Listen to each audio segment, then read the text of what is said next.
సిద్ధపరుచుకుందాం.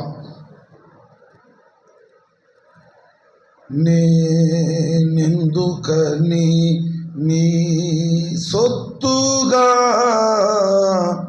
మారితిని, యేసయ్యా నీ రక్తము చే కడుగబడినందున, యేసయ్యా నీ రక్తము చే కడుగబడినందున, నీ అనాది ప్రణాళికలో హర్షించెను నా హృదయ సీమా. నీ అనాది ప్రణాళికలో హర్షించెను నా హృదయ సీమా. నేనెందుకని నీ సొత్తుగా మారితిని, యేసయ్యా నీ రక్తము చే కడుగబడినందున, యేసయ్యా నీ రక్తము చే కడుగబడినందున, నీ అనాది ప్రణాళికలో హర్షించెను నా హృదయ సీమా. నీ అనాది ప్రణాళికలో హర్షించెను నా హృదయ సీమా. నీ పరిచర్యను తుదముట్టించుటే నా నియమమాయెనే, నీ సన్నిధిలో నీ పొందుకోరి నీ స్నేహితుడా అయితినే. నీ పరిచర్యను తుదముట్టించుటే నా నియమమాయెనే, నీ సన్నిధిలో నీ పొందుకోరి నీ స్నేహితుడా అయితినే. ఆహా నా ధన్యత, ఓ నా భాగ్యము, ఏమని వివరింతును, ఏమని వివరింతును. ఆహా నా ధన్యత, ఓ నా భాగ్యము, ఏమని వివరింతును, ఏమని వివరింతును. నేనెందుకని నీ సొత్తుగా మారితిని, యేసయ్యా నీ రక్తము చే కడుగబడినందున, యేసయ్యా నీ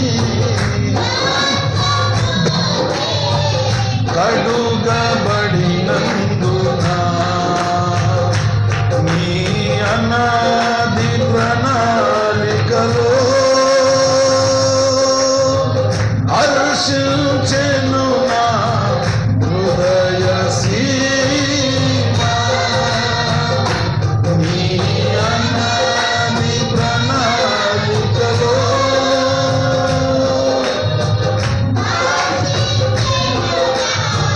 హృదయ సీమా.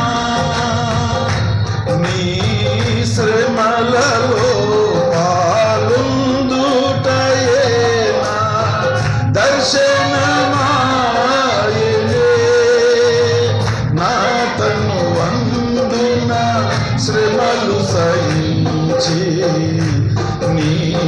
వారసుడనైతినే.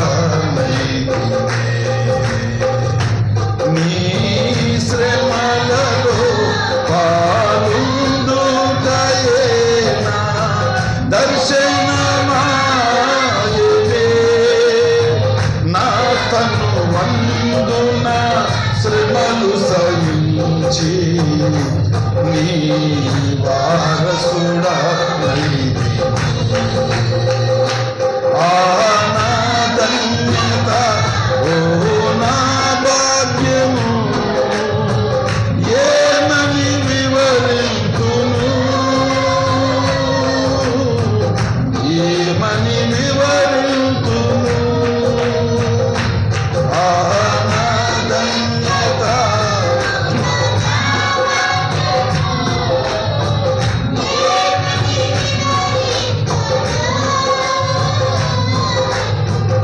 ఏమని వివరింతును. నేనెందుకని నీ సొత్తుగా మారితిని. యేసయ్యా నీ రక్తము చే కడుగబడినందున. యేసయ్యా నీ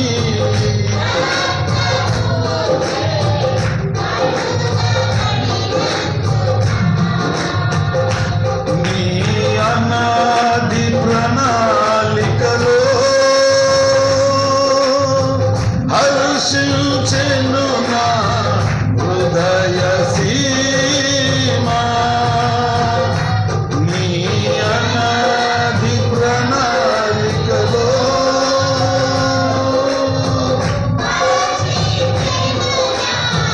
హృదయ సీమా. నీలో నేనుండుటే, నాలో నీవుండుటే నా ఆత్మీయ అనుభవమే. పరిశుద్ధాత్ముని అభిషేకముతో నే పరిపూర్ణత చెందేదా.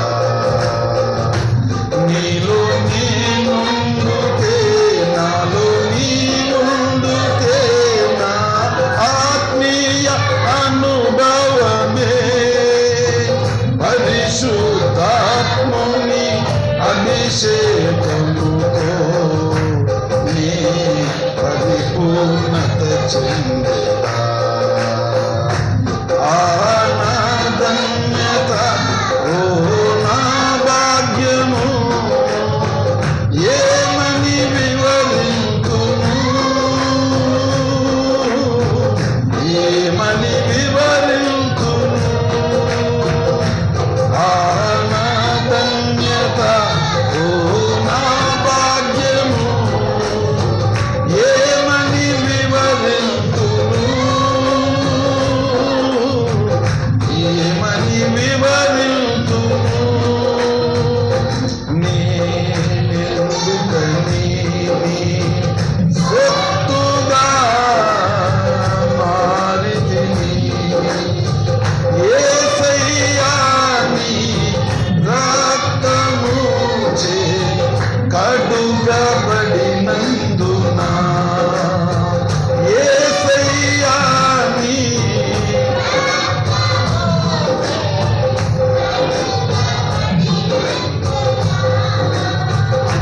నీ అనాది ప్రణాళికలో హర్షించెను నా హృదయ సీమా. నీ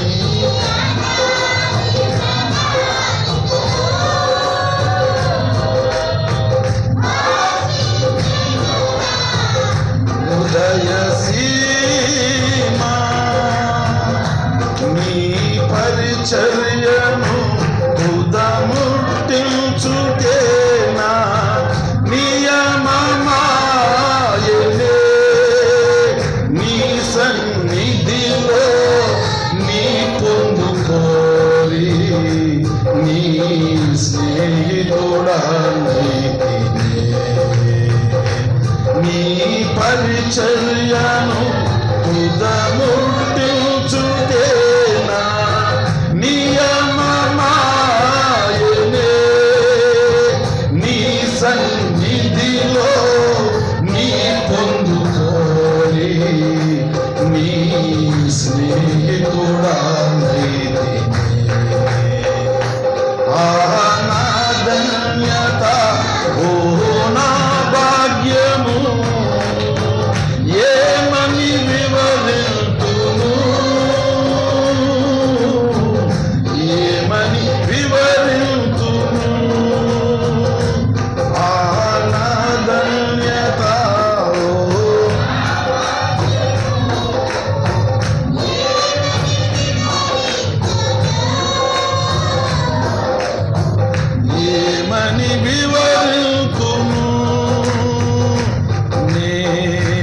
హర్షించెను నా హృదయ సీమా.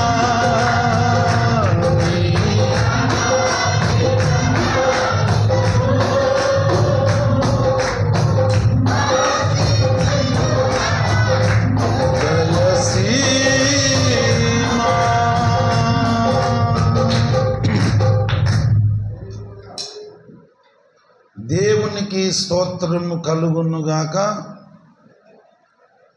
సర్వలోక రక్షకుడు విశ్వ విమోచకుడైన యేసునాథుని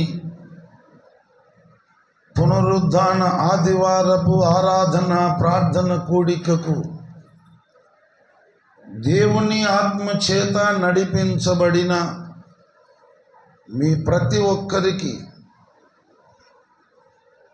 ప్రభువైన యేసుక్రీస్తు పరిశుద్ధ నామంలో వందనాలు, కృతజ్ఞతలు తెలియజేస్తున్నాను. ఈ సమయంలో నేరుగా దేవుని పరిశుద్ధ వాక్యములో నుండి పరమగీతము 5వ అధ్యాయము 16వ వచనాన్ని నేనే చదువుతున్నాను. దయచేసి అందరూ బైబిల్ తెరిచి చూడండి. చదువుతున్న లేఖన భాగాన్ని శ్రద్ధతో ఆలకించండి. పరమగీతము 5వ అధ్యాయము 16వ వచనం. అతని నోరు అతి మధురము, అతడు అతికాంక్షణీయుడు. యెరూషలేము కుమార్తెలారా, ఇతడే నా ప్రియుడు, ఇతడే నా స్నేహితుడు. చదువబడిన ఈ లేఖన భాగమును దేవుడు మన వినికిడిలో ఆశీర్వదించునుగాక. తలలు వంచి కళ్ళు మూసుకొని దైవాత్మ సహాయం కొరకు చిన్న ప్రార్థన చేసుకుందాం. ప్రేమ కలిగిన తండ్రి, మహాపరిశుద్ధ దేవుడా, మీకు వందనాలు. చదువబడిన లేఖన భాగమును మీరే ఆశీర్వదించి విరిచి మా అందరి మనోనేత్రములను మీరే వెలిగించి మీ దర్శన భాగ్యము మాకు కలిగించి మీరే మాకు ఉపదేశము చేసి మేము నడుచుకొనవలసిన మార్గమును స్పష్టముగా మాకు చూపించుమని ప్రార్థిస్తున్నాం. పరిశుద్ధ దేవుడా, పాపముతో నిండిన ఈ లోకంలో ఒక వారమంతా సంచరించి పాప నియమము కలిగిన దేహములో శరీరములో ఒక వారమంతా జీవించి అనేక విషయములలో తొట్టిల్లి అనేక విషయములలో తప్పిపోయి పాపపు మూటలుగా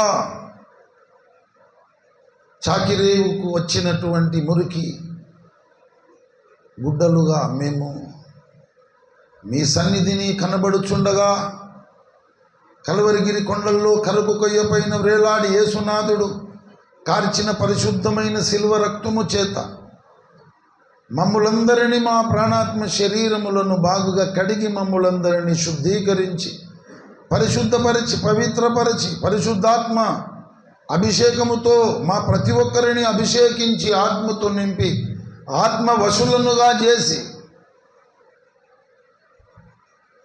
మమ్ములందరినీ మీ స్వాధీనంలోకి మీ ఆధీనంలోకి తీసుకొని మీరే మాకందరికి చక్కని ఏకాగ్రతను కలిగించి ఈ కడవరి దినములలో ఈ అంచె దినములలో అపాయకరమైన ఈ కాలములో మేము నడుచుకొనవలసిన మార్గము, వెళ్ళవలసిన త్రోవ, అవలంబించవలసిన వైఖరి మాకందరికీ స్పష్టముగా మీరే కలిగించుమని మాకు బోధించి సత్యమును ప్రత్యక్షపరచుమని యేసు క్రీస్తు పరిశుద్ధ నామంలో ప్రార్థించి స్తుతించి వేడుకొనుచున్నాను పరమ తండ్రి. ఆమేన్, ఆమేన్, ఆమేన్. ప్రభునందు నాకు అత్యంత ప్రియులారా, చదువబడిన లేఖన భాగములో ఒక వ్యక్తిని గూర్చి షూలమితి అనే కన్యక ప్రస్తావిస్తూ చాలా అద్భుత రీతిగా మాట్లాడుతుంది. షూలమితి అనే వ్యక్తి సంఘానికి సూచన, సంఘానికి సాదృశ్యం. అక్కడ కనబడుతున్నటువంటి వ్యక్తి మన ప్రభువైన యేసుక్రీస్తుకు సూచన, మన ప్రభువైన యేసుక్రీస్తుకు సాదృశ్యము. చదువబడిన లేఖన భాగములో షూలమితి అనే కన్యక సంఘానికి సూచనగా, సంఘానికి సాదృశ్యముగా ఉన్నటువంటి షూలమితి అనే ఒక స్త్రీ, షూలమితి అనే ఒక కన్యక పెళ్లి కుమారుడైనటువంటి ప్రభువైన యేసుక్రీస్తుకు దైవ కుమారుడు, దేవకుమారుడు, మరియ కుమారుడైనటువంటి యేసుక్రీస్తు ప్రభువుకు సూచనగా, సాదృశ్యముగా ఉన్నటువంటి వ్యక్తిని గూర్చి మాట్లాడుతుంది. పరమగీతము 5:16 అతని నోరు అతి మధురము, అతడు అతి కాంక్షణీయుడు.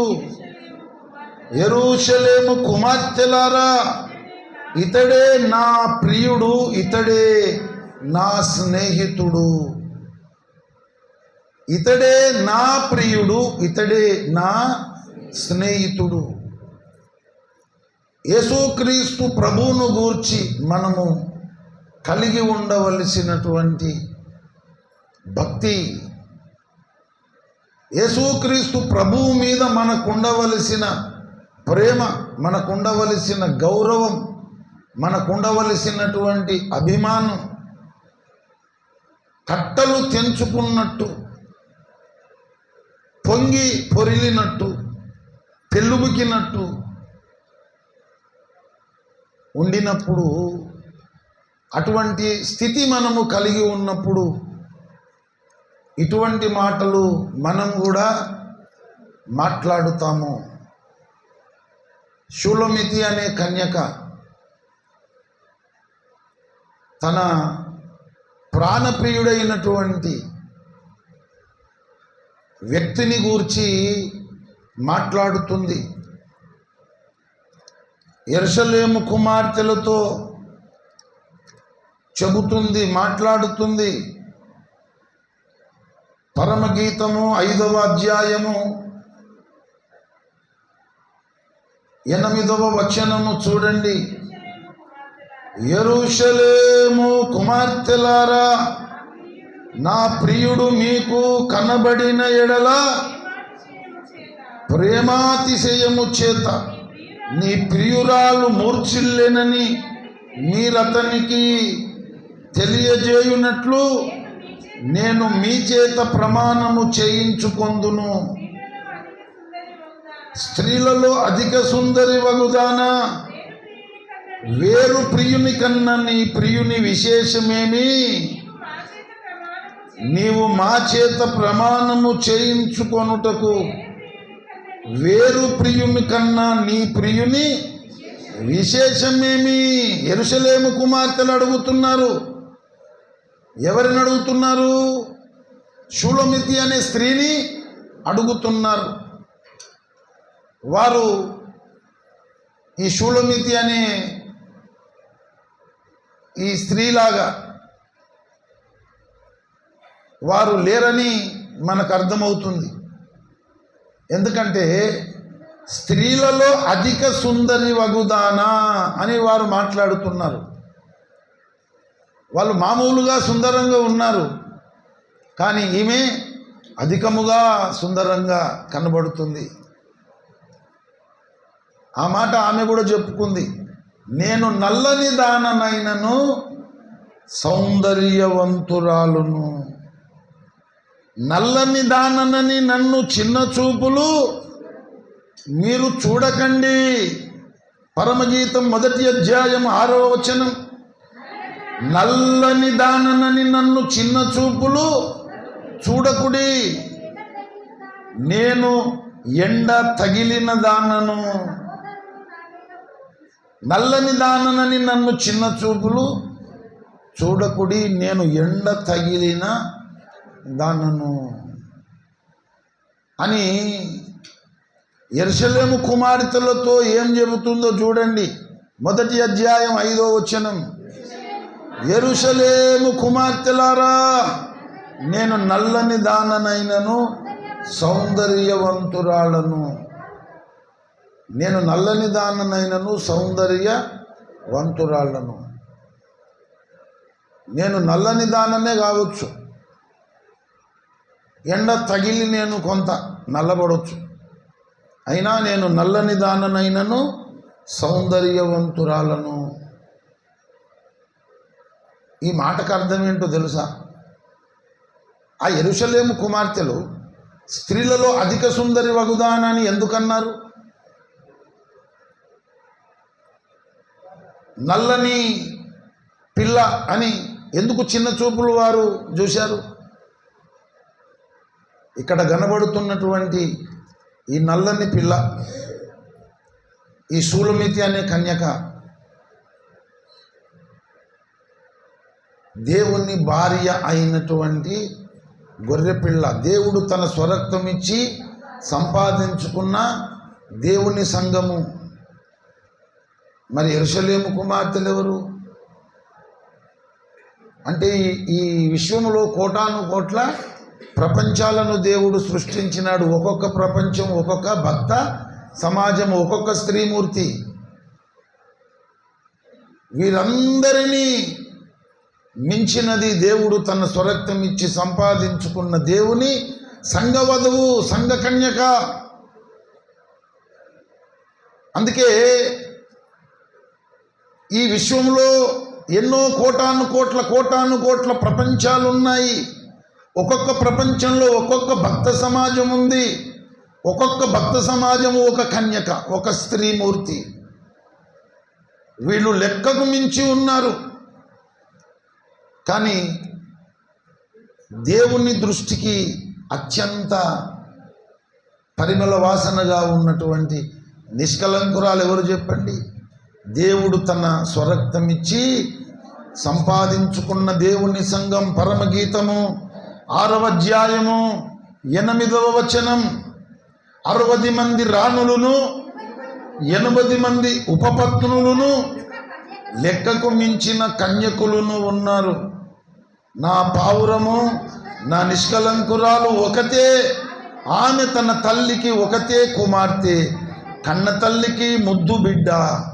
స్త్రీలు దాన్ని చూసి ధన్యురాలందురు, రాణులను ఉపపత్నులను దాన్ని పొగుడుదురు అని ఇక్కడ మాట్లాడుతున్నాడు.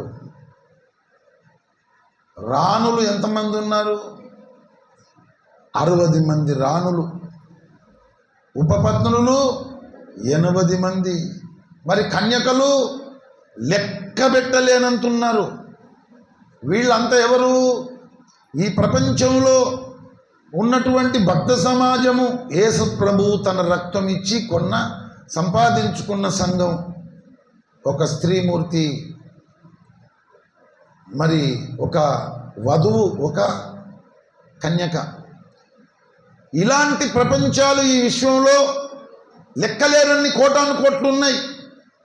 ఒక్కొక్క ప్రపంచంలో ఒక్కొక్క భక్త సమాజం ఉంది. వాళ్ళంతా ఒక్కొక్క వధువు, ఒక్కొక్క కన్యక, ఒక్కొక్క స్త్రీమూర్తి. అందులో ఇంకా కొంచెం మంచి కేటగిరీకి చెందిన వాళ్ళు ఎవరంటే రాణులు.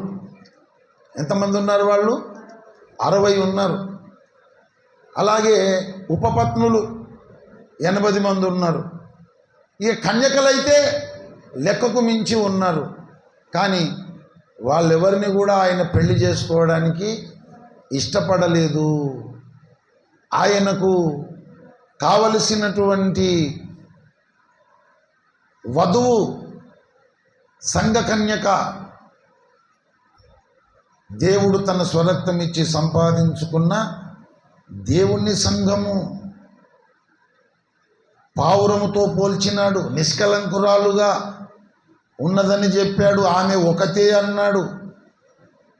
మిగతా విషయంలో రాణులు ఉన్నారు, ఉపపత్నులు ఉన్నారు, లెక్కకు మించిన కన్యకలు ఉన్నారు. కానీ పావురము నిష్కలంకురాలు నాకు ఒకతే ఉన్నది అంటున్నాడు ఆయన. ఆమె తన తల్లికి ఒకతే కుమార్తె, కన్న తల్లికి ముద్దు బిడ్డ. ఈ లెక్కకు మించిన స్త్రీలు ఉన్నారు కదా, వీళ్ళందరూ ఏమంటారు? ఆమెను నువ్వు ధన్యురాలు అంటారు. అందుకే వాళ్ళు ఏమన్నారు? యెరూషలేము కుమార్తెలు స్త్రీలలో అధిక సుందరి వగుదానా. ఈ లెక్కలేనంతమంది కోటాను కోట్ల స్త్రీలు ఉన్నారు కదా భక్త సమాజాలు, వాళ్ళందరికంటే నువ్వు అధిక సుందరివి. మరి వేరు ప్రియుని కన్నా నీ ప్రియుని విశేషమేమి అని అడిగినప్పుడు ఆమె చెబుతుంది, నా ప్రియుడు ధవలవర్ణుడు, రత్నవర్ణుడు, 10,000 మంది పురుషులలో అతన్ని గుర్తించవచ్చును అని మాట్లాడుతుంది. పరమగీతం 5:16లో అతని నోరు అతి మధురము, అతడు అతికాంక్షణీయుడు, అంటే ఎంతో కోరుకొన దగినవాడు. అతడతి కాంక్షణీయుండు రాయుండు, అతడతి కాంక్షణీయుండు రాయుండు, అతడే నా ప్రియుడు, అతడే స్నేహితుడు, అతడే నా ప్రియుడు, అతడే స్నేహితుడు, అతడతి కాంక్షణీయుండు రాయుండు, అతడే నా ప్రియుడు, అతడే స్నేహితుడు, అతని నోరతి మధురంబు మధురంబు,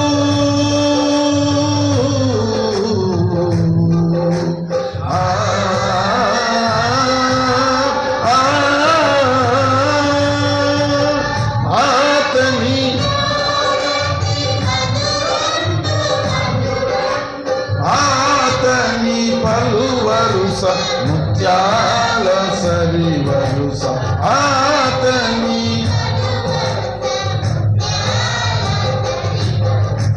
ఎంతో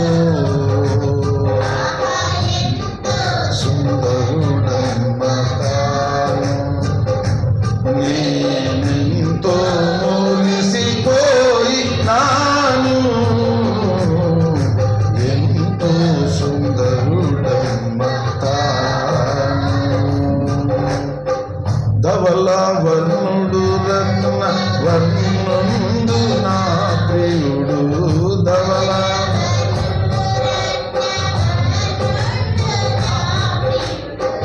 అవని 10,000 అతి శ్రేష్ఠుడా తండు, అవని 10 అతి శ్రేష్ఠుడా తండు, ధవల వర్ణుడు రత్న అవని 10,000 ఎవరు ఆయన కిలలో సమరూప పురుషుండు,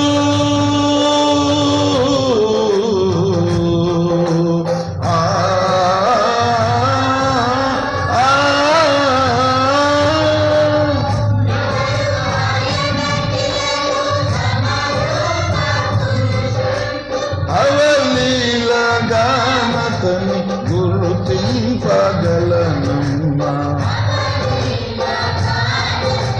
గుర్తింపగలనమ్మా ఎంతో.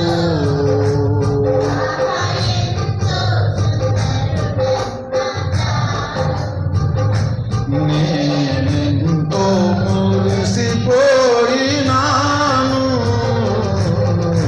ఎంతో. పరమగీతము అనే గ్రంథంలో ఉన్నటువంటి సూలమితి అనే ప్రియురాలు, సూలమితి అనే కన్యక పాడుకుంటున్న పాటిది. ఎంతో సుందరుడమ్మా తాను, నేనెంతో మురిసిపోయినాను.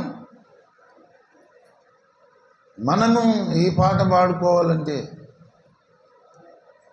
మనం ఇంకొక రకంగా పాడుకోవాలి. ఎంతో సుందరుడమ్మా తాను, నేనెంతో మరిచిపోయినాను పాడుకోవాలమ్మా. అవునా? ఆమె మురిసిపోయింది, మనమేమో మరిచిపోతున్నాం. ఆమె అతుక్కుపోయింది, మనమేమో ఎక్కడెక్కడికో దూరం వెళ్ళిపోతున్నాం. పరమగీతం అనే గ్రంథంలో మనకు కనబడుతున్న ప్రియురాలులాగా మన ప్రాణప్రియుడైన క్రీస్తు యేసును మనము ప్రేమించగలిగితే, అభిమానించగలిగితే, గౌరవించగలిగితే నిజంగా భక్తి జీవితంలో మనం ఎక్కడికో వెళ్ళిపోతాం. ఆమె తన ప్రియుని కోసం ఎంత ఆరాట పడుతుంది, ఎంత తపన పడుతుంది, ఎంత తాపత్రయపడుతుంది. ఆమె పరిస్థితి చూస్తే ఆశ్చర్యం అనిపిస్తుంది. ఎంత ప్రేమిస్తుంది తన ప్రాణప్రియుణ్ణని. పరమగీతము 1వ అధ్యాయము మీరు చూడండి, 7వ వచనం. నా ప్రాణప్రియుడా, నీ మందను నీ వెచ్చట మేపుదువో, మధ్యాహ్నమున ఎచ్చట నీడకు వాటిని తోలుదువో. ప్రాణప్రియునితో మాట్లాడుతూ ఉంది. మాట్లాడడమే కాదు, ఆమె ఆ ప్రాణప్రియుడు కనబడకపోయేసరికి ఉక్కిరి బిక్కిరైపోతుంది, ఊపిరి ఆగిపోయేంత పని అవుతుంది ఆమెకు. నా ప్రాణప్రియుడా అని ఎంతో ప్రేమతో ఆయనతో మాట్లాడుతుంది. ఆయన కనబడకపోయేసరికి, ఒక్క క్షణం ఆయన కనబడకపోయేసరికి ఆమె ఉక్కిరి బిక్కిరైపోతూ ఉంది. ఇక నా ఊపిరైపోతుందేమో అనేంత బాధ, వేదన ఆమెకు కలుగుతుంది. పరమగీతం 3 వచనం. రాత్రి వేళ పరుండియుండి నేను నా ప్రాణప్రియుణ్ణి వెతికి తిని, వెతికినను అతడు కనబడక ఉండెను. రాత్రి వేళనట ఆమె పడుకుందట. పడుకొని ఏం చేసింది? ప్రాణప్రియుణ్ణి వెతికింది. ఎంత వెతికినా అతడు కనబడకపోతున్నాడు. మరి నిద్ర వస్తుంది కదా, అట్లే పడుకొని ఉంటా. మెళుకు వచ్చిన తర్వాత తెల్లారి వెతుకుతా అనుకుందా? ఆ అర్ధరాత్రి వేళ ఆమె ఏమంటుందంటే 2వ వచనం, నేను ఇప్పుడే లేచదను, పట్టణము వెంబడిపోయి వెతుకుదును, సంత వీధులలోను రాజవీధులలోను తిరుగుదును, నా ప్రాణప్రియుణ్ణి వెతుకుదును అని నేను అనుకుంటుని, నేను వెతికినను అతడు కనబడలేదు. రాత్రి పడుకుందామె, ప్రాణప్రియుడు కనబడలేదు. పొద్దున చూసుకుందాంలే అని అనుకోలేదు. మనమైతే అనుకుంటాం, రాత్రి బాగా నిద్ర వస్తుంది పడుకుందాం అనుకుంటాం. కానీ బైబిల్ చదువుకోవాలి, ప్రార్థన చేసుకోవాలి అనిపిస్తుంది. కానీ రేపు ప్రార్థన చేసుకుందాం, రేపు చదువుకుందామని గురుకబెట్టి నిద్రపోతాం మనం. కానీ ఈమె చూడండి, నిద్ర వస్తుంది ఆమెకు. ఎవరు కావాలి ఆమెకు? ప్రాణప్రియుడు కావాలి, కనబడడం లేదు. అందుకే అర్ధరాత్రి వేళ నేను ఇప్పుడే లేచదను అని చెప్పి ఆమె రాజవీధులు, పట్టణం, సంత వీధులన్నీ తిరిగింది. ఎంత తిరిగినా ప్రాణప్రియుడు కనబడలేదు. అప్పుడు పట్టణమునందు సంచరించు కావలివారు నాకెదురు పడగా, మీరు నా ప్రాణప్రియుని చూచితిరా అని నేను అడిగి తిని. పట్టణంలో అర్ధరాత్రి వేళ కావలిగాసే కావలివారు ఉన్నారు. ఈమె తిరుగుతూ ఉంటే వాళ్ళు ఎదురుపడ్డారు. వాళ్ళని అడిగింది, నా ప్రాణప్రియుడు మీకు కనబడ్డాడా? నా ప్రాణప్రియుడిని మీరు చూశారా? మరి వాళ్ళు అడిగితే వాళ్ళు కూడా చెప్పారు, మాకేం కనబడలేదు, మేమేం చూడలేదు. వాళ్ళని దాటిపోయిందామే. 4వ వచనం, నేను వారిని విడిచి కొంచెము దూరము పోగా నా ప్రాణప్రియుడు నాకెదురు పడెను. వదిలిపెట్టక నేనతని పట్టుకొంటిని, నా తల్లి ఇంటి కతని తోడుకొని వచ్చి తిని, నన్ను కనిన దాని ఎరలోనికి తోడుకొని వచ్చి తిని.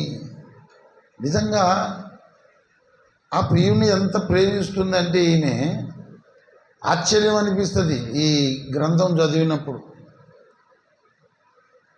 అర్ధరాత్రి వేళ మంచిగా భోజనం చేసి పడుకుంది, నిద్ర పట్టడం లేదు. దానికి కారణం ఏంటంటే ప్రాణప్రియుడు తన కళ్ళ ముందు లేడు.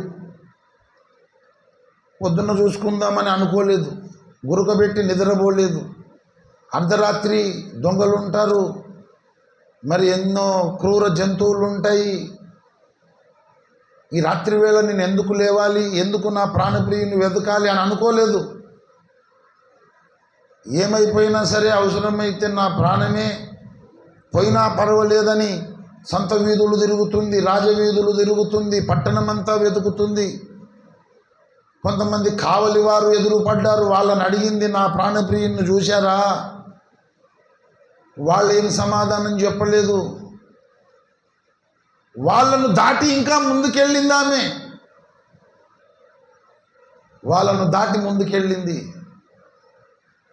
అప్పుడు తాను వెతుకుతున్నటువంటి ప్రాణప్రియుడు తనకు కనబడినప్పుడు మళ్ళా వదిలిపెడితే మళ్ళీ ఎక్కడ వెళ్ళిపోతాడని గట్టిగా ఆయనను పట్టుకొని ఆమె తన ఇంటికి తోడుకొని వెళ్ళింది. అంటే డిస్టర్బ్ చేసేటోళ్ళు చాలామంది ఉంటారు. లేక పరిశుద్ధ గ్రంథం ఈరోజు 5 అధ్యాయాలు చదువుకుందామని మనం సిద్ధపడి మోకరించే టైంలో ఎవరో వస్తారు. ఏం చేస్తాం? ఇంటికి వచ్చిన తర్వాత మాట్లాడకపోతే మరి ఏమనుకుంటారో అని చెప్పి బైబిల్ ఆడబెట్టి మళ్ళీ వచ్చి ముచ్చట పెడతాం. ఇలా ముచ్చట పెడుతుంటే ఇంకోళ్ళు వస్తారు, వాళ్ళు వచ్చిన తర్వాత ఇంకోళ్ళు వస్తారు, ఆ తర్వాత ఇంకో పని, ఇదంతా అయిపోద్ది. ఎప్పుడూ లేనటువంటి విధంగా ఒకసారి ప్రార్థన చేసుకోవాలని మంచిగా స్నానం చేసి రెడీ అయిపోయి మోకరించి డోరు ఇట్లా విడదామనే వరకు, అక్క ఉన్నవా, అన్నున్నాడా అక్క అని ఇట్లా ఎన్నిసార్లు అయింది నాకు. అందుకే చెప్తున్నా, ఆ రోజు అంతే సంగతులు. ఇక లెటర్ రాసిన తర్వాత ఇంతే సంగతులు అంటాం కదా. ఆ రోజు బైబిల్ చదవము, ఆ రోజు ప్రార్థన చేసుకోలేము, ఇంకోటి వస్తుంది, ఎవరెవరో వస్తారు. ఇక అలాగైపోతుంది మన పని. కానీ ఈ షూలమితి, ఈ ప్రియురాలు ఎంత తెలివిపరురాలు అంటే ఆమె ముందే చెప్పేస్తుంది. పరమగీతం 3:5, యెరూషలేము కుమార్తెలారా, పొలములోని ఇర్రులను బట్టి లేళ్లను బట్టి మీ చేత ప్రమాణము చేయించుకొని లేచుటకు ప్రేమకు ఇష్టమగు వరకు మీరు లేపకయు కలతపరచకయు నుండుడని నేను మిమ్మును. మనం బతిమాలతాం మా ఇంటికి వచ్చిన వాళ్ళకు. ఇగో నేను ఇప్పుడే ప్రార్థన చేయాలనుకుంటున్నా, బైబిల్ చదవాలనుకుంటున్నా, నా ఇష్టం వచ్చినంత ప్రార్థన చేసేదాకా, నా ఇష్టం వచ్చినంత బైబిల్ చదివేదాకా నన్ను డిస్టర్బ్ చేయొద్దు, నన్ను విలువద్దు, మీకు దండం పెడతా, కాళ్ళు మొక్కుతా, మీ బాంచనైతా అని అన్నామా ఎప్పుడన్నా? ఈ లక్షణాలు ఉండాలి కదా సంఘం. ఆమె ముందే దండం పెట్టింది, యెరూషలేము కుమార్తెలారా మీ బాంచనైతా, మీ కాళ్ళు మొక్కుతా, దయచేసి నా ప్రేమకు ఇష్టమయ్యే వరకు నన్ను లేపొద్దు, కలతపరచొద్దు, నన్ను డిస్టర్బ్ చేయొద్దు. వాళ్ళు ఎవరైనా సరే నువ్వు దేవుడితో గడపడానికి నువ్వు పూనుకున్నప్పుడు చెప్తే ఏమవుతుంది? చెప్తాం అట్లా చెప్పము. ఇక మనం అక్కడ మాట్లాడుతాం, తర్వాత ఇంకో పని ఆ రోజు అయిపోతుంది. ఈమె అర్ధరాత్రి వేళ వెదికి ఆయన గట్టిగా పట్టుకొని ఇక డిస్టర్బ్ చేసే వాళ్ళకు కూడా నోటికి తాళం వేసి వాళ్ళకు దండం పెట్టింది. ఇక నన్ను లేపొద్దు, నన్ను కలతపరచొద్దు, నన్ను ఇబ్బంది పెట్టొద్దు, నా ప్రేమకు ఇష్టం వచ్చినంత వరకు అంటది ఆమె. ఏమన్నది ఆమె? లేచుటకు ప్రేమకు ఇష్టమగు వరకు. ఇక సరిపోయింది నాకు, ఇన్ని అధ్యాయాలు చదువుకున్నా, ఇక సరిపోయింది నాకు, ఇంత ప్రార్థన చేసిన ఎన్ని గంటలు, ఇంకా చాలు అన్నంత వరకు ఎవ్వరు కూడా మీరు నన్ను తలుపు కొట్టొద్దు, డిస్టర్బ్ చేయొద్దు, నన్ను కలత పరచొద్దు. భక్తి జీవితంలో ఇటువంటి నిష్ట, ఇటువంటి తపన, తాపత్రయం, ఆరాటం మనకు ఉండాలి. ఉందా? ప్రభువునందు ప్రియులారా, ఇక్కడ కనబడుతున్న ప్రియురాలు ప్లేస్లో ఎవరు ఉండాలి? నువ్వు, నేను, మనం అందరం ఉండాలి. మరి ఇక్కడ కనబడుతున్నటువంటి ప్రియుని స్థానంలో ఎవరున్నారు? మన ప్రభువైన యేసు. నిజంగా ఈ ప్రియురాలు ఎంత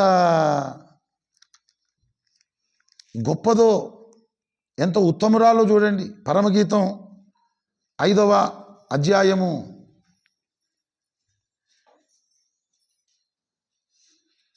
2వ వచనం. నేను నిద్రించితేనే గాని నా మనసు మేలుకొని ఉన్నది, నా సహోదరి, నా ప్రియురాలా, నా పావురమా, నిష్కలంకురాలా, ఆలకింపుము. నా తల మంచుకు తడిసినది, నా వెంట్రుకలు రాత్రి కురియు చినుకులకు తడిసినవి. ఈ ప్రియురాలను ఎంత బాగా పిలుస్తున్నాడో చూడండి. ఏమని పిలుస్తున్నాడు? నా సహోదరి, నా ప్రియురాలా, నా పావురమా, నిష్కలంకురాల, ఆలకింపుము. నా తల మంచుకు తడిసినది, నా వెంట్రుకలు రాత్రి కురియు చినుకులకు తడిసినవి. నాకు తలుపు తీయుమనుచు నా ప్రియుడు వాకిలి తట్టుచున్నాడు. ఈమె ఎక్కడుంది? మరి ఇంట్లో ఉంది. తలుపులు మూసేసి గొల్లెం పెట్టేసింది వెనుక. ఆమె నిద్రపోయింది, కానీ మనసు అయితే మేలుకొనే ఉంది. మనం నిద్రపోతాం, అవసరమైతే గురక పెడతాం. ఎవరన్నా వచ్చి ఎంత తలుపు కొట్టినా, అరిచి కేకలు పెట్టి పిలిచినా మనం లేస్తామా? కానీ ఈమె లోపల ఉన్న లక్షణం చూడండి. నిద్రపోయింది కానీ మనసు అయితే మేలుకొని ఉంది. అందుచేత ఆ తలుపు కొట్టడం అనేది ఆమె విన్నది. తలుపు కొడుతున్నాడు ఆయన. తలుపు కొట్టడమే కాదు, మాట్లాడుతున్నాడు. ఎంత అద్భుతంగా మాట్లాడుతున్నాడంటే, నా సహోదరి, నా ప్రియురాలా, నా పావురమా, నిష్కలంకురాల, ఆలకింపుము. ఒకసారి నేను మాట్లాడుతున్న విను.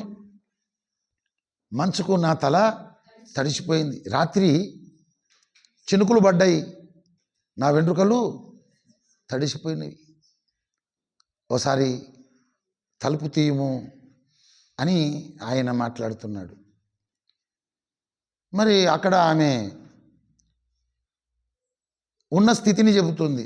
నేను వస్త్రము తీసివేసి తిని నేను మరలా దాని ధరింపనేలా నా పాదములు కడుగుకొంటిని, నేను మరలా వాటిని మురికి చేయనేలా తలుపు సందులో నా ప్రియుడు చెయ్యి ఉంచగా నా అంతరంగము అతని ఎడల జాలిగొనెను.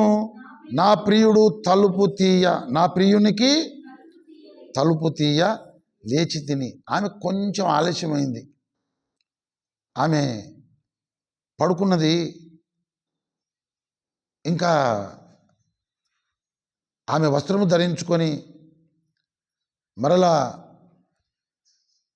ఆమె పాదాలు కడుక్కొని, ఎందుకంటే ప్రియుడు వచ్చేస్తున్నాడు, తలుపు తడుతున్నాడు కాబట్టి ఏదో అడ్డగోలుగా ఉండొద్దు కదా, సిట్రైట్గా ఉండాలి అనేది ఆమె తపన. మనం కొన్నిసార్లు ఇంట్లో మనం ఒకరే ఉన్నప్పుడు మనం ఎట్లో పడుకుంటాము. మరి అప్పుడు ఒక సీఎంఓ పిఎంఓ తలుపు కొడితే అప్పటికి పడుకున్నాం, సొల్లు అనేది ఇటు గారింది, ఈ కళ్ళలకెళ్ళి ఊసులు, ఈ నెత్తి అంతా చిపిరి చిపిరి అయిపోయింది. ఎవరు చూస్తారులే నా ఇంట్లో అని మనం పడుకున్నాం అట్లా.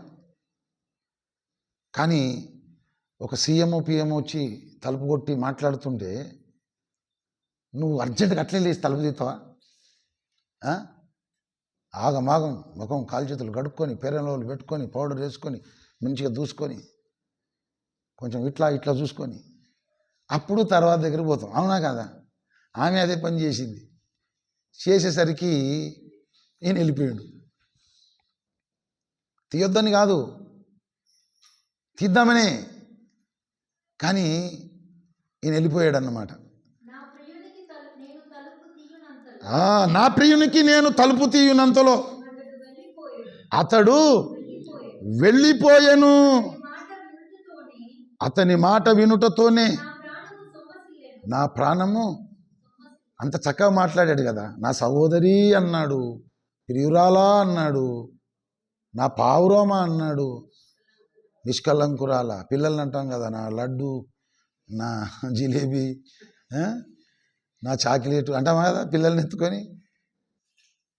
గట్లా మరి అంత ప్రేమతో ఆయన పిలిచాడు. ఇంత ప్రేమతో నన్ను పిలిచి ఇంత ప్రేమించిన నా ప్రాణప్రియుడు వెళ్ళిపోయాడు అని చెప్పి ఇక చేతులు ముడుచుకొని కూర్చోలే ఆమె ఇక వెళ్ళిపోతా ఉంది. నేను అతన్ని వెతికినను అతడు కనబడకపోయాను, నేను పిలిచినను అతడు పలకలేదు. పట్టణములో తిరుగు కావలి వారు నాకెదురుపడి నన్ను కొట్టి గాయ. ఆ పట్టణంలో కావలులు ఉన్నారు. ఈమె పిలుస్తూ ఉంది, అరుస్తూ ఉంది. వాళ్ళకి నిద్ర డిస్టర్బ్ అయిందో ఏమో, తెల్లదాకి ఒరుడైంది అని ఆయన పొట్టు పొట్టు కొట్టిరాలు. పడుకున్నట్టున్నారు కావాలి కాసి. ప్రాణప్రియుడా ప్రాణప్రియుడా అని కేకలేస్తూ ఉంటే నిద్ర డిస్టర్బ్ చేస్తే కోపం రాదా? మనకు కూడా వస్తుంది కదా అప్పుడప్పుడు. మంచి నిద్రలో మనం ఉంటే ఎవడైనా నిద్రభంగం చేస్తే ఇక మనకు వచ్చినంత కోపం ఇక అప్పుడు ఎట్లుంటుందో చూడాలి. వాళ్ళకి అట్లే కోపం వచ్చింది. కోపం వచ్చి ఏం చేశారు? ఆమెను కొట్టారు, గాయపరిచారు. మరి ఇంకేం చేశారు? ప్రాకారము మీద కావలి వారు నా పై వస్త్రమును దొంగిలించిరి. చూశారా? కొట్టారు, గాయపరిచారు, వస్త్రం కూడా లాగేసుకున్నారు. ఇక మరలా యెరూషలేము కుమార్తెలు వచ్చారు. మరి వాళ్ళతో మాట్లాడుతూ నా ప్రాణప్రియుడు కనబడ్డా? ఈ యెరూషలేము కుమార్తెలు అంటే ఈ లోకానికి సాదృశ్యము. వాళ్ళు మనం యేసుప్రభువును మనం ఎప్పటికీ దేవుడు దేవుడు అంటే ఎప్పుడు ప్రార్థనేనా? ఎప్పుడు యేసుప్రభువేనా? ఎప్పుడు చేర్చానా మీకు? ఇదేందో మరి మీది మాకేం అర్థమైతే లేదని ముక్కిరించుకుంటారా చూసే ప్రజలు. ఎప్పుడది? నువ్వు ఈ షూలమితిలాగా యేసుప్రభు అంటే నువ్వు అంత ఇష్టపడి, అంత ప్రేమించి, అంత అభిమానించి మొత్తం కలవరం చెందుతుంటే గంతగానం ఉంటుందా నీకు? అందరి దేవుళ్ళ కంటే నీ యేసుప్రభు నీ దేవుని విశేషం ఏందని అడుగుతారు వాళ్ళు.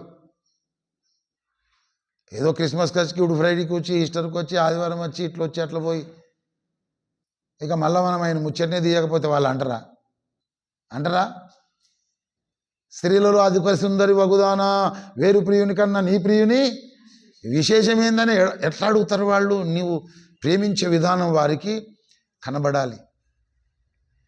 కనుక కొన్నిసార్లు ఏమవుతాం, మనం సిగ్గుపడతాము. ఎందుకు సిగ్గు? యేసు ప్రభువుని గురించి మాట్లాడి ఆయనను అమితంగా మనం పొగిడి మాట్లాడడానికి, మనం బైబిల్ పట్టుకొని చక్కగా ఆయన సన్నిధికి రావడానికి చూసేవాళ్ళు ఏమంటారో ఇక నీకే ఉన్నది భక్తి, ఇక నువ్వే నమ్ముకున్నావు యేసు ప్రభువును, ఎప్పుడు ఇక దేవుడు అని ఇక నీ అంత భక్తిపరురాలు లేదని, భక్తుడు లేడని ఇక పెద్దగా విరవీగే తత్వం నీది అని అమితంగా యేసు ప్రభువును ప్రేమించే వాళ్ళని తప్పకుండా యెరూషలేము కుమార్తెలు కామెంటు చేస్తారు. అందుకే ఆమెకు బాధ అయ్యి ఓసారి ఓ మాట ఆమె మాట్లాడుతూ ఉంది. పరమగీతము 8వ అధ్యాయం 1వ వచనము చూడండి. నా తల్లి యొద్ద స్తన్యపానము చేసిన ఒక సహోదరుని వలె నీవు నాకుండిన ఎడల ఎంత మేలు. అప్పుడు నేను బయట నీకు ఎదురై ముద్దులిడుదును, ఎవరును నన్ను నిందింపరు. అంటే ఏం చేస్తున్నారు? ఆమెను నిందిస్తున్నారు. లోకము కూడా ఈనాడు నిందిస్తుంది. మనం ఎప్పటికీ యేసు యేసు యేసు అంటే ఇక నువ్వే ఉన్నావు, నువ్వే భక్తి పరురాలు, నువ్వే భక్తునివి, అస్తమానం అదేనా నీకు పని అని ఏం చేస్తారు? వీళ్ళు నిందిస్తారు. ప్రభువునందు ప్రియులారా, అందుకు ఆమె ఏమన్నది తెలుసా? నా తల్లి యొద్ద స్తన్యపానము చేసిన ఒక సహోదరుని వలె నీవు నాకుండిన ఎడల ఎంత మేలు. నా తల్లి యొద్ద అన్నది అంటే ఈయన ఏమై ఉండాలి? ఈమె తల్లి యొద్ద స్తన్యపానము చేసిన వాడై ఉండాలంటే ఈమె కంటే ముందు పుట్టాలన్నమాట. ఆ తల్లికి ఈమె కంటే ముందు పుట్టిన వాడై ఉండాలి. ఉన్నప్పుడు ఆ తర్వాత ఈమె పుడుతుంది. అప్పుడు ఏమవుతాడు? ఆయన సహోదరుడు అవుతాడు. అట్లా ఉంటే ఎంత మేలు. ఎక్కడైనా సరే, అది బాజాలో అయినా సరే, నేను ఎదురుబడి మాట్లాడి మరి ముద్దు పెట్టుకుంది చూసేటోళ్ళు నిందిస్తారా? అరే ఆమె వాళ్ళ సహోదరుణ్ణి ముద్దు పెట్టుకుందని అంటారు తప్ప ఎవడు నిందించడు. ఎక్కడంటే అక్కడ ఎదురుపడవచ్చు, మాట్లాడవచ్చు, ముద్దు పెట్టుకోవచ్చు. నిజంగా నా తల్లి యొద్ద సన్యపానం చేసిన సహోదరులాగా ఉంటే ఎవడేమో అనుకునేవాళ్ళు కాదు. అట్లా ఉందా పరిస్థితి? ఇప్పుడు లేదు. కాబట్టి నువ్వు బాజార్లో కాదు, ఎక్కడ మూలకేదైనా మాట్లాడిన ఎవడని చూశాడు అనుకో, అబ్బా ఆమె మాట్లాడుతుంది ఆయనతో, లేని కథలల్లి ఇక వచ్చరా అంటే సచ్చరా అన్నట్టు చేస్తారు.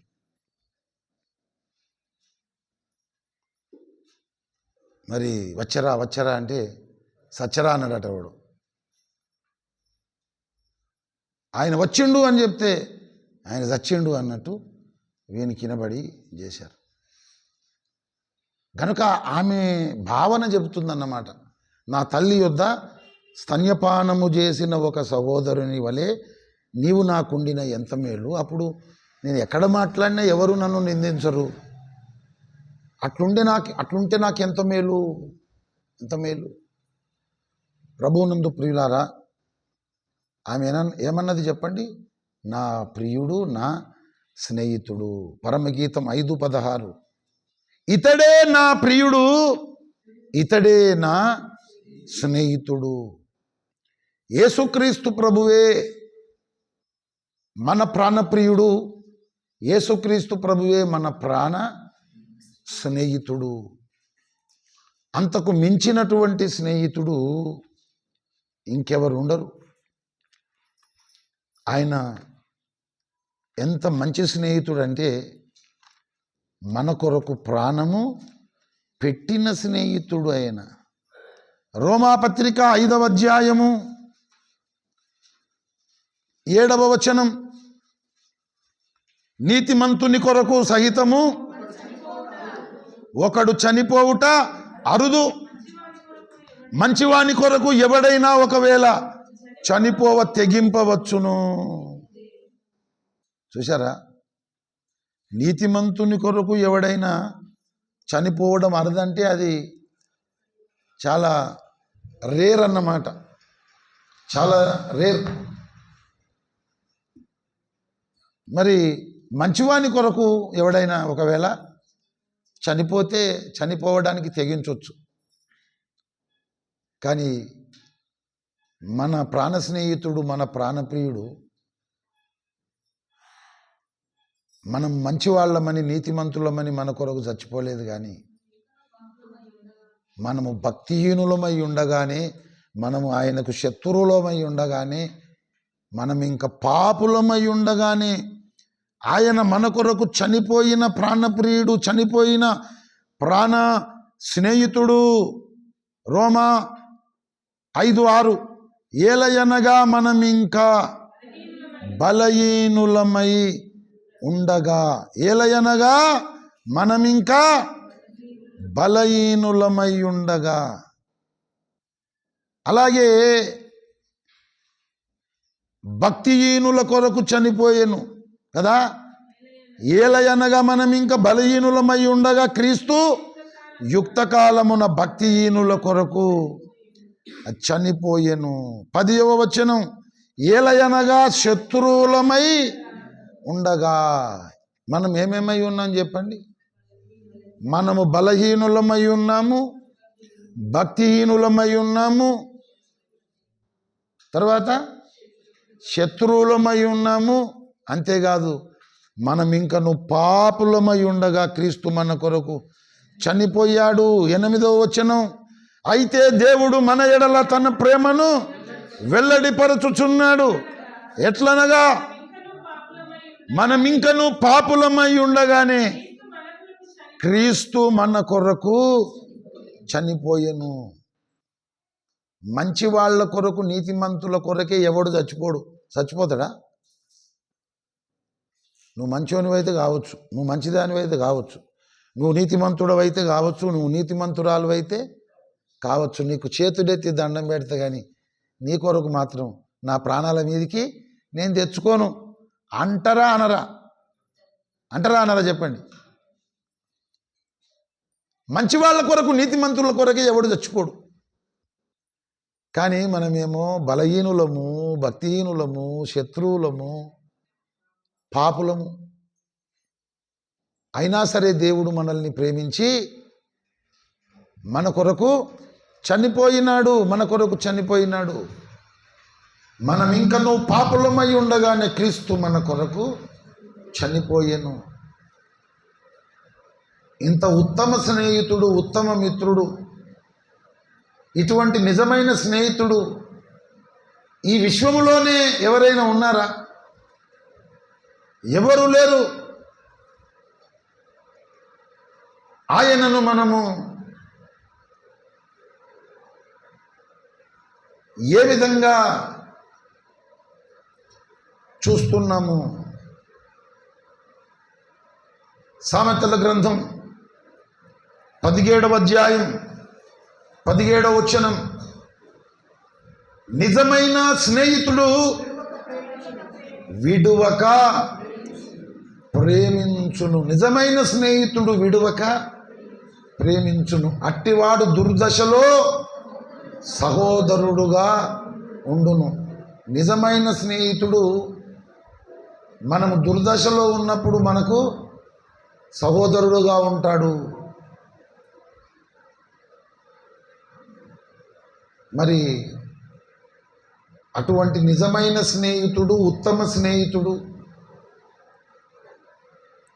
మంచి స్నేహితుడు మన రక్షకుడైన యేసుక్రీస్తు ప్రభువు. మనం చెప్పుకోవచ్చు, యేసుక్రీస్తు ప్రభువు వారు నాకు స్నేహితుడు, యేసు ప్రభువు నాకు ఫ్రెండ్ అని మనం చెప్పుకోవచ్చు. అది పెద్ద గొప్ప కార్యం ఏమీ కాదు. కానీ ఆకాశ మహాకాశములను పట్టజాలని విశ్వ సృష్టికర్త ఆయన చెప్పాడనుకో, మీరు నా స్నేహితులు అని ఆయన చెప్పాడనుకో, అది ఎంత గొప్ప విషయమో చూడండి. యోహాను సువార్త 15వ అధ్యాయం, యోహాను సువార్త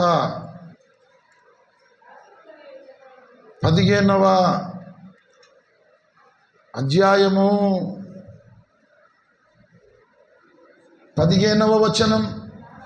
దాసుడు తన యజమానుడు చేయు దానిని ఎరుగడు గనుక ఇక మిమ్మును దాసులని పిలువక స్నేహితులని పిలుచుచున్నాను. ఎవరైనా యేసుప్రభువు కాదా? మిమ్మల్ని దాసులని పిలువక స్నేహితులని పిలుచుచున్నానని మాట్లాడుతున్నది ఎవరు? యేసుప్రభువు. యేసుప్రభు అంటే దేవుడు కన్న దేవుని కుమారుడు, దేవునిలోని ఒక అంశ, దేవునిలోని ఒక భాగం, ఏకైక దేవుని ఏకైక దైవావతారం యేసుక్రీస్తు. దేవుడే మనిషి అయి పుట్టినాడు. ఆ మనిషి అయి పుట్టిన దైవ మానవుని పేరే యేసుక్రీస్తు. ఆయన మనలను స్నేహితులని పిలుచుచున్నాడు. ఆయన మన స్నేహాన్ని కోరుకుంటున్నాడు. ఆయన మన సహవాసాన్ని కోరుకుంటున్నాడు. ఆయన మన సాంగత్యాన్ని కోరుకుంటున్నాడు. ఆయనతో స్నేహము, సహవాసము, సాంగత్యం చేయాలా వద్దా? చేయాలా వద్దా? చేయాలి. మరి ఆయన మన భౌతిక నేత్రాలకు కనబడుతున్నాడా? పట్టుకుంటే మన చేతికి ఏమన్నా దొరుకుతున్నాడా? నేను మిమ్మల్ని చూసినట్టు మీరు నన్ను చూసినట్టు యేసుప్రభువును మీరెవరైనా చూస్తున్నారా? మరి ఎట్లా స్నేహం చేస్తారు? ఎట్లా సహవాసం చేస్తారు? ఎట్లా సాంగత్యం చేస్తారు? ఈ లోక స్నేహము దేవునితో వైరమని మీరెరగరా? కాబట్టి ఎవడు ఈ లోకముతో స్నేహము చేయగోరునో వాడు దేవునికి శత్రువగునని బైబిల్ చెబుతుంది. లోకముతో కాస్తంత మాత్రమే సాంగత్యం చేయాలని బైబిల్ చెబుతుంది. ఈ లోకముతో ఏమాత్రము సాంగత్యము చేయవద్దని కాదు అన్నాడు. అంటే కొంచెం స్నేహం, సాంగత్యం చేయొచ్చు, లేకపోతే ఈ లోకంలో నుండి మీరు వెళ్ళిపోవలసి వస్తుంది అన్నాడు. అవిశ్వాసులతో విజోడుగా మీరు ఉండొద్దన్నాడు. మరి ఈ లోకపు సహవాసం ఏమాత్రం లేకుండా మీరు ఉంటే ఈ లోకం నుండి మీరు వెళ్ళిపోవలసి వస్తుంది. అందుకే ఏమాత్రం సాంగత్యం చేయవద్దని కాదు, అంటే కొంతవరకు మాత్రమే సాంగత్యం చేయొచ్చు. అటువంటి విధానం మనలో ఉండాలి. ఈ లోకముతో మనము స్నేహము, సాంగత్యము చెయ్యాలి. ఎంతవరకు చేయాలంటే దానికి లిమిట్ ఉంది. కట్టెతో నీళ్లు ముట్టుకున్నట్టు. మరి మనలను స్నేహితులు, స్నేహితురాండ్రు అని పిలుస్తున్న యేసుప్రభువుతో మనం ఎలా స్నేహము చేయాలి అంటే పెవికిక్కు పెట్టి అతుక్కున్నట్టు మనము స్నేహము చేయాలి. ఇదంతా బాగానే చెప్తున్నావు సార్. ఇప్పుడు మేము నీకు కనబడుతున్నాం కాబట్టి నీవు మాతో స్నేహం చేయొచ్చు, మాట్లాడవచ్చు, మాతో సహవాసం చేయొచ్చు. అలాగే మాకు నీవు కనబడుతున్నావు, నీతో స్నేహం చేయొచ్చు, సహవాసం చేయొచ్చు, అవకాశం ఉంది. మరి కనబడనటువంటి యేసుక్రీస్తుతో మేము ఎట్లా సహవాసం చేయాలి? కనబడనటువంటి యేసుక్రీస్తుతో మేము ఎట్లా స్నేహము చేయాలి? ఎట్లా సాధ్యమవుతుంది అంటే తప్పకుండా సాధ్యమవుతుంది. ఎలా సాధ్యమవుతుందంటే, నీవు పరిశుద్ధ గ్రంథములోని వాక్యముతో సహవాసము చేయుట ఈజ్ ఈక్వల్ టు యేసుక్రీస్తుతో సహవాసము చేయుట. నీవు పరిశుద్ధ గ్రంథంలోని వాక్యాన్ని ధ్యానించుట యేసుక్రీస్తుతో నీవు స్నేహం చేయుట. పరిశుద్ధ గ్రంథంలోని వాక్యాన్ని పరిశోధించడం నువ్వు యేసుక్రీస్తుతో సాంగత్యం చేయడం. ఇది మనం నేర్చుకోవాలి. నిజమైన స్నేహితుడు ఎవరు చెప్పండి? యేసు ప్రభు. ఉత్తమ స్నేహితుడు, ఉత్తమ మిత్రుడు ఎవరు? యేసు ప్రభు. ఎందుకు? నీతిమంతుల కొరకు, మంచి వాళ్ళ కొరకే ఎవడు ప్రాణం పెట్టాడు. కానీ మనము పాపులము, దేవునికి శత్రువులము, బలహీనులము, భక్తిహీనులము. ఏ మంచితనం మనలో లేదు. మనం చెడ్డవాళ్ళం. మన కొరకు ఏం చేశాడు ఆయన? తన ప్రాణము పెట్టి, తన రక్తము ధారపోసి నిన్ను నన్ను కొనుక్కున్నాడు, సంపాదించుకున్నాడు.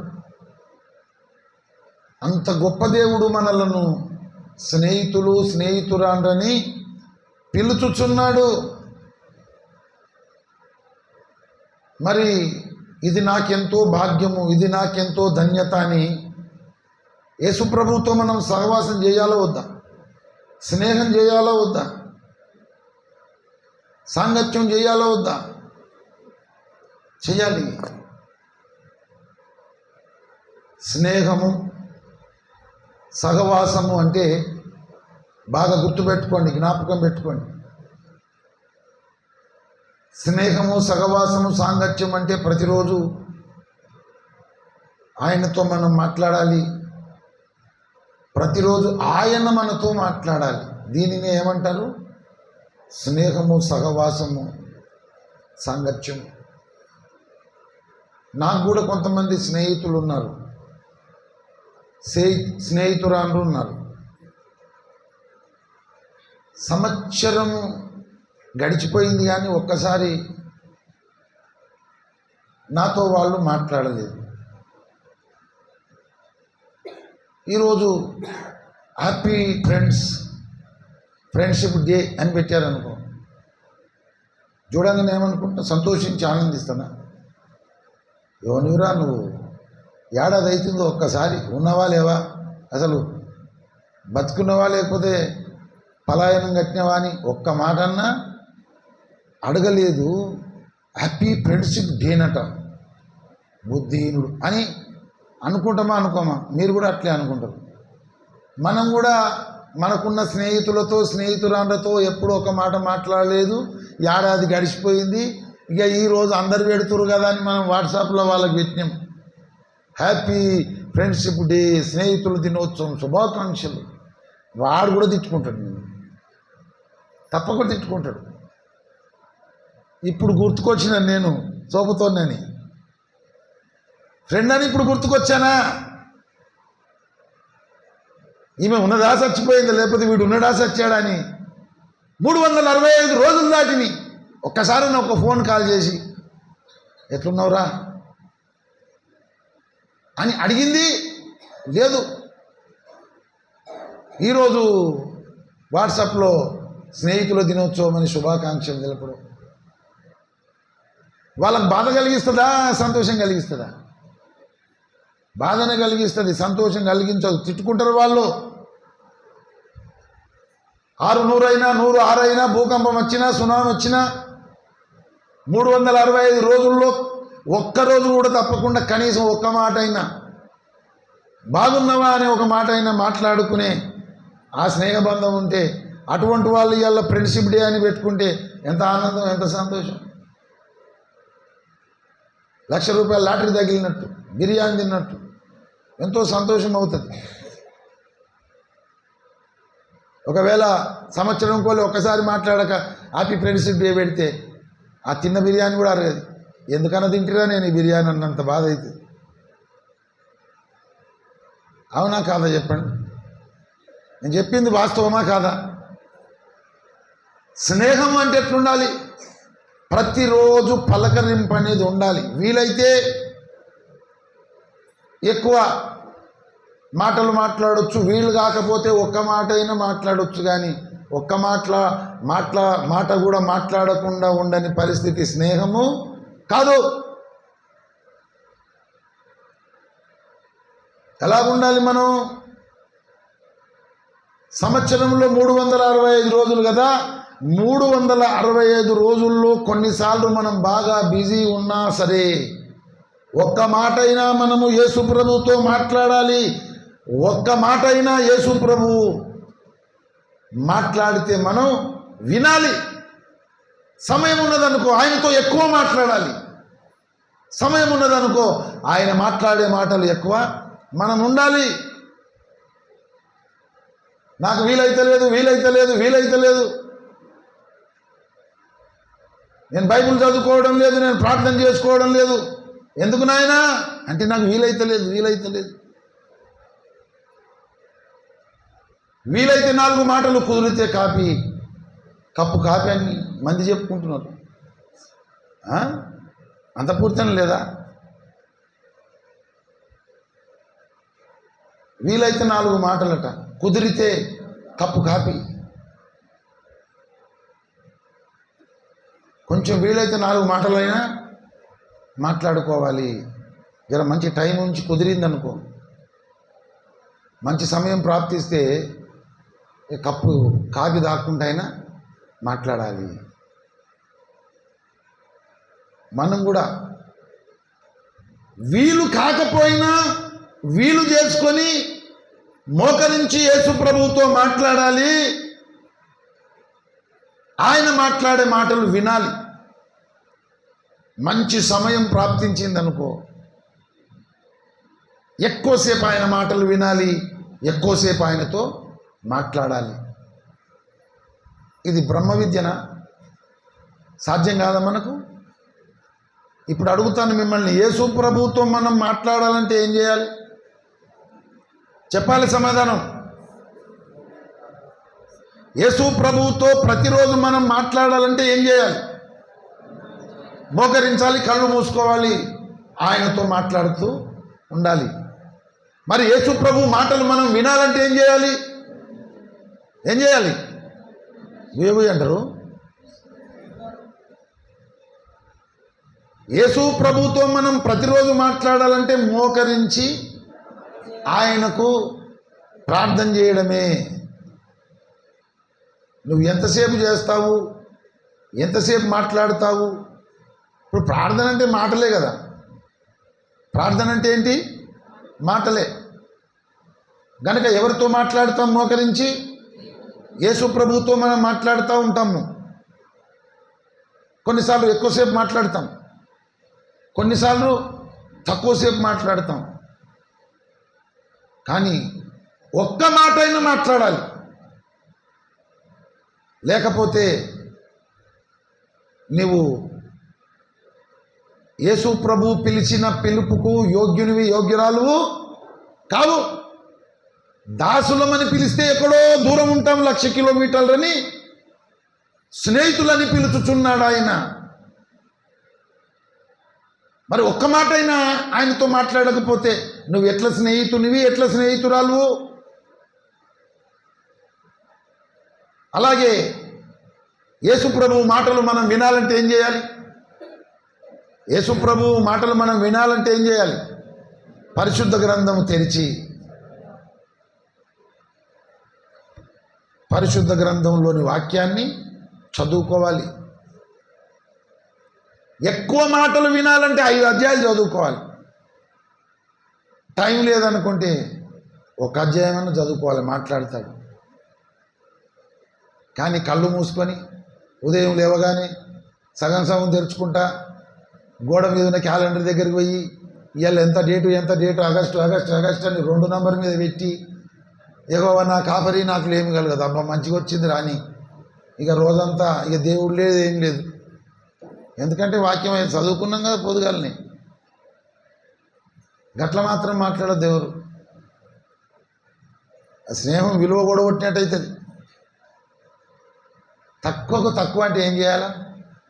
ఒక అధ్యాయం అన్నా చదువుకోవాలి. మరి పెద్దగా ఉన్నది కదా సార్ అంటే 133 చదువుకో,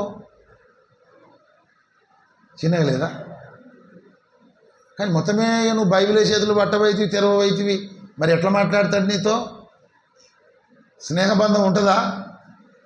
ప్రతిరోజు ఒక్క మాట అయినా మనం ఆయనతోటి మాట్లాడాలి. ఆయన మాట్లాడే ఒక్క మాట అయినా మనం వినాలి. ఇలాగైతే అది సహవాసం అంటారు, స్నేహం అంటారు, సాంగత్యం అంటారు. మనకు భూమి మీద మానవ సమాజంలో స్నేహితులు ఉంటారు, స్నేహితురాళ్ళు ఉంటారు. మనం కూడా మాట్లాడుతూ ఉంటాం ప్రతిరోజు.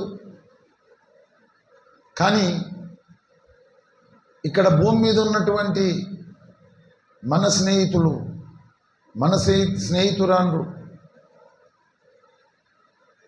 మరి కొన్నిసార్లు మనకు బాధ కలిగించవచ్చు. కానీ ఉత్తమ మిత్రుడు, ఉత్తమ స్నేహితుడు యేసు ప్రభు. యేసును మించిన నిజమైన స్నేహితుడు, యేసును మించిన ఉత్తమ స్నేహితుడు, మంచి స్నేహితుడు ఈ విశ్వంలో దొరకడు. ఆయనతో రోజు ఒక మాట అయినా మాట్లాడవు, ఆయన మాట్లాడితే ఒక మాట అయినా వినవంటే నీకు ఆయనకు మధ్య సహవాసం ఉందా? స్నేహం ఉందా? ప్రభువునందు ప్రియులారా,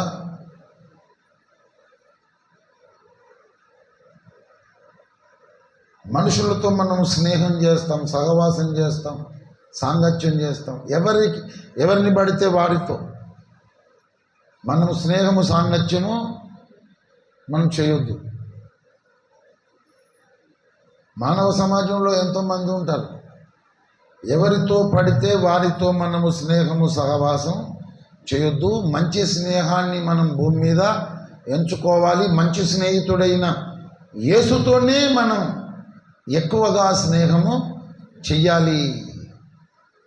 అలాగే ఎవరైనా మంచి స్నేహితులు ఉంటే వారితో కూడా మనం స్నేహబంధము కలిగి మనం ఉండాలి.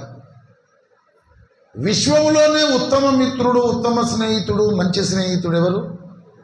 మన రక్షకుడైన యేసునాథుడు. ఆయనే మన ప్రాణప్రియుడు, ఆయనే మన ప్రాణ స్నేహితుడు. ఇక మనకు ఎంతమంది స్నేహితులున్నా, స్నేహితురాళ్ళు ఉన్నా ఆయన తర్వాతనే. నంబర్ 1 ఎవరంటే ఉత్తమ మిత్రుడు యేసు ప్రభువే. ఇక నీకు మంచి స్నేహితులు ఉంటే, ఉత్తమ స్నేహితులు ఉంటే 2 నంబర్, 3 నంబర్, 4 నంబర్ వేసుకో. కానీ మొదటి స్థానము క్రీస్తు, ఫస్ట్ నెంబరు క్రీస్తు. ఆయన నిజమైన స్నేహితుడు, ఉత్తమ స్నేహితుడు. ఆయనను మించిన స్నేహితుడు, ఆయనను మించిన స్నేహితురాలు ఇంకెవరు ఉండరు. ప్రభువునందు ప్రియులారా,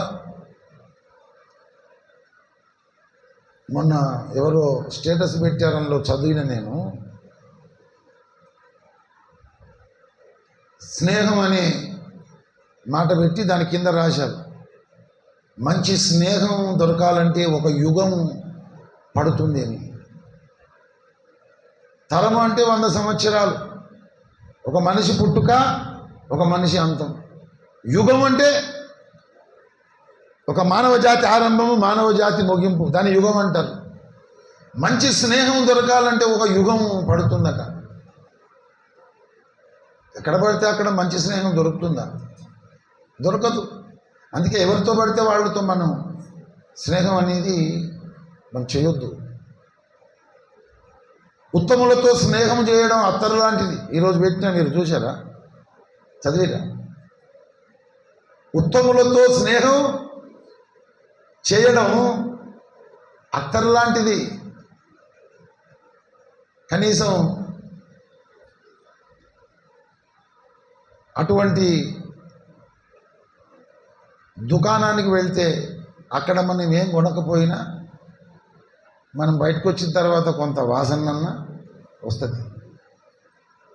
అత్తరు దుకాణం ఉన్నది, ఆడ గమగమ సువాసన వచ్చేస్తుంది. అక్కడికి పోయినాం, ఆ అత్తరు కావాలి నాకంటే వాడు 5,600 అన్నాడు, మన దగ్గర 600 ఉన్నాయి. ఇక ఆడసేపు కొంచెం ఉండి చేసి కొనాలని తపన, పైసలు లేవు అని చెప్పి కొంతసేపు ఆ దుకాణం నుండి మనం బయటకు వస్తే వచ్చిన తర్వాత కూడా కొంత వాసన ఉంటుంది. ఉత్తములతో స్నేహం చేస్తే అలాగుంటుంది అన్నమాట. ఉత్తములతో స్నేహం అత్తరు లాంటిది. అబ్రహాం లింకన్ చెప్పాడు, స్నేహం చేయడమే నీ బలహీనత అయితే ప్రపంచంలో నీకంటే గొప్పోడు ఎవడు లేడన్నాడు ఆయన, అబ్రహాం లింకన్. స్నేహం చేయడం ఏం కావాలి మనకు? ఒక బలహీనత. ఎన్నో బలహీనతలు ఉంటాయి కదా, కొంతమందికి స్నేహం చేయడం అనేది ఒక బలహీనత. అది బలహీనత అనుకుంటే అబ్రహాం లింకన్ ఏమన్నాడంటే, స్నేహం చేయడమే నీకు ఒక బలహీనత అయితే ప్రపంచంలో నీకంటే గొప్పోడు బలవంతుడు ఉండడు. ఇప్పుడు యేసయ్యతో స్నేహం చేయడం మనకేం కావాలి? అదొక బలహీనత. మనుషులకు ఏదో ఒక బలహీనత ఉంటుందా ఉండదా? ఉంటుంది. కొంతమందికి త్రాగుడు అనే బలహీనత ఉంటుంది, అది వ్యసనంగా మారిపోతుంది. ఇక ఒకనాడు జరంతనన్న దాగకుండా అతడు ఉండడు. ఇక మిగతా విషయాలలో అన్ని పర్ఫెక్టు, ప్రార్థన, వాక్యము, సహవాసము, సహాయం చేయడము, ఇక మంచి వ్యక్తిత్వము, గుణము, స్వభావం అంతా. ఒక్కటే బలహీనత ఉంది, అది వ్యసనముగా మారిపోయింది. అట్లనే ప్రతిరోజు తాగకుండా ఉండలేక వ్యసనపరుడైనటువంటి ఓ మనిషి ఉంటాడు కదా, అట్లనే యేసు ప్రభువుతో ఒక్క మాట అయినా మాట్లాడకుండా, ఆయన మాట్లాడితే ఒక్క మాట వినకుండా నువ్వు ఉండనే ఉండొద్దు. అలాగున్న నీవు అంత బలహీనుడు కావాలి. అంటే యేసు ప్రభుతో ఒక్కనాడు ఒక మాట మాట్లాడకుండా నేను ఉండలేను, ఆయన మాట ఒక్కటైనా వినకుండా నేను ఉండలేను, అది నాకు సాధ్యము కాదు. అంత స్నేహబంధము యేసు ప్రభువుతో మనకు ఉండాలి. యేసు ప్రభువుతో మనకు ఉండాలి. నిజమైన స్నేహితుడు, ఉత్తమ స్నేహితుడు ఎవరు చెప్పండి? యేసు ప్రభు. ఆయనతో 365 రోజులు మనం స్నేహము, సహవాసము చేస్తూనే ఉండాలి. అలాగే భూమి మీద మానవ సమాజంలో ఎవరితో పడితే వాళ్ళతో మనం స్నేహం చేయొద్దు. మంచి స్నేహం ఒకవేళ మనకు దొరికితే ఆ స్నేహాన్ని కూడా మనం వదులుకోవద్దు, పోగొట్టుకోవద్దు. అలాగున్న మనం కొనసాగాలి. ప్రభువునందు ప్రియులారా, స్నేహితుల దినోత్సవమని శుభాకాంక్షలు తెలుపుకుంటున్నారు ఈరోజు సమాజమంతా. కానీ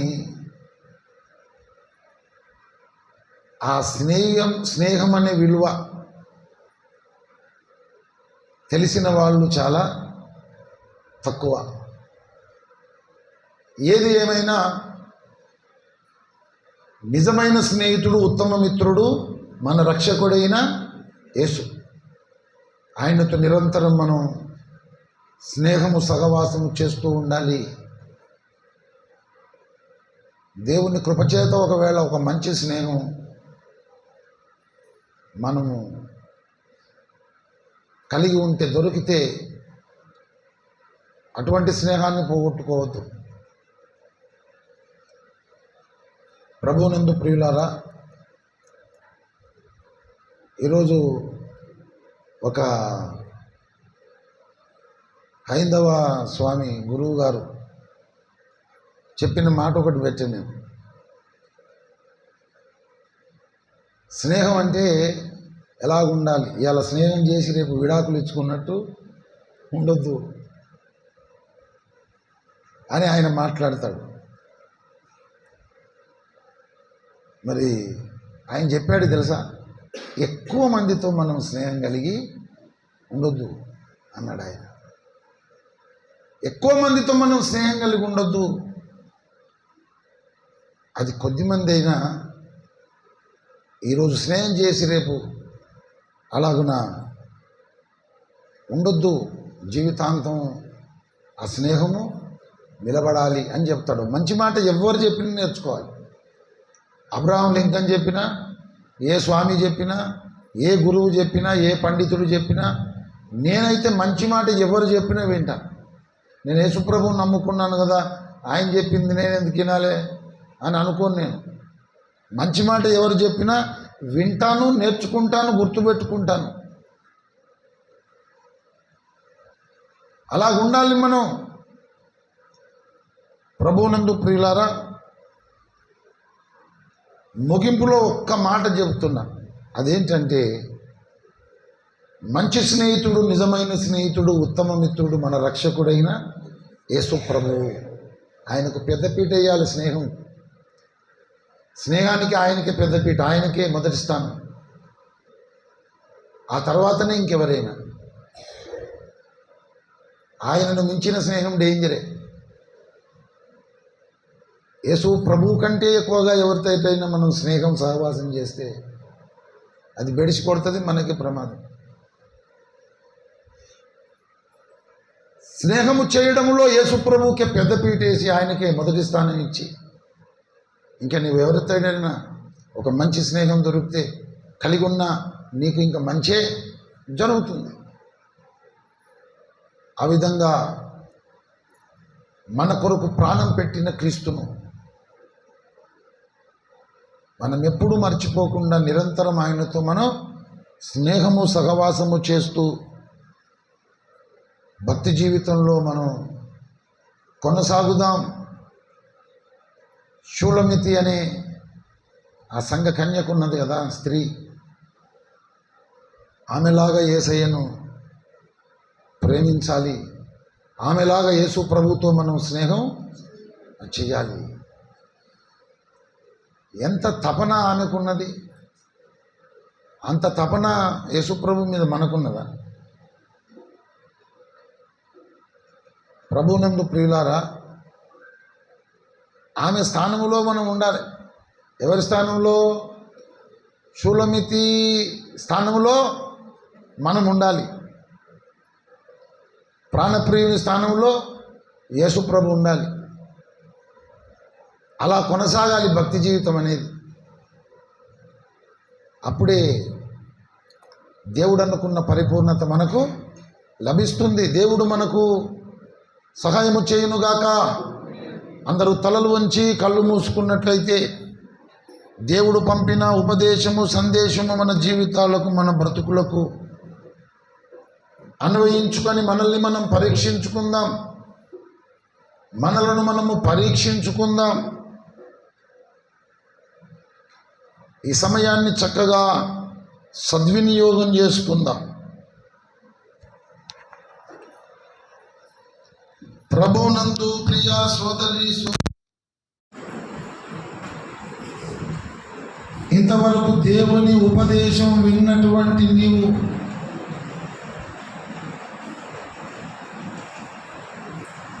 మోకరించి కళ్ళు మూసుకొని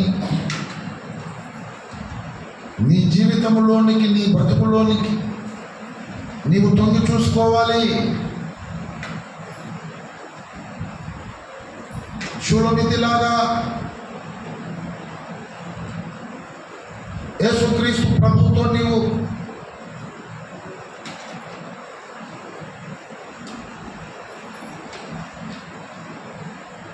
ప్రేమలో ఉన్నతమైనటువంటి స్థానమునకు చేరుకున్నావా?